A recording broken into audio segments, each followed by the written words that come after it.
Hello guys, আজকে আমাদের পাগলা রাইডার আসছে। তো তার একটা চ্যালেঞ্জ নিচে এসে আজকে এই রাস্তা দিয়ে, ভাঙ্গা রাস্তা দিয়ে, ঢালু রাস্তা দিয়ে সে গাড়ি চালাবে। তো দেখা যাক সে শেষ পর্যন্ত চালাতে পারে কিনা। এটা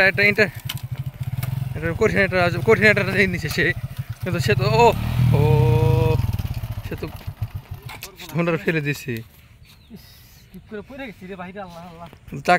চাকার অনেক খারাপ অবস্থা।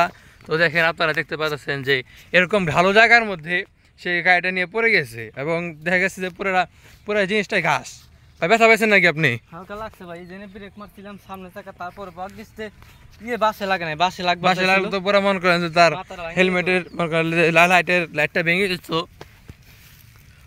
তো আল্লাহ ভরসা কিছু হয় নাই, অল্পের জন্য পুরো বেঁচে গেছে। বাইকটা কেমনে পড়ে আছে, বাইকটা সম্পূর্ণ একটা বাইকের শখের বাইকটা, কোনো মায়া নাই। আল্লাহ আল্লাহ এইভাবে বানিয়েছে বাইকটা নষ্ট করে। বাইকটা তুলি রে ভাই, আমার যাওয়া হবে না, গাড়িটা তুলি। গাছের কারণে মত আসলে পড়তাম না, পড়ছি কিসের জন্য, হালকা বৃষ্টি হয়েছে না, এই গাছের মধ্যে চাকা একবার সম্পূর্ণ সাদা হয়ে গেছে, পিছলা খায় বাইকটা পড়ে গেছে। তো যারাই বাইক চালাবেন খুব সাবধান ভাই। দেখেন ভুলের কারণে আমার কি হলো, বাইক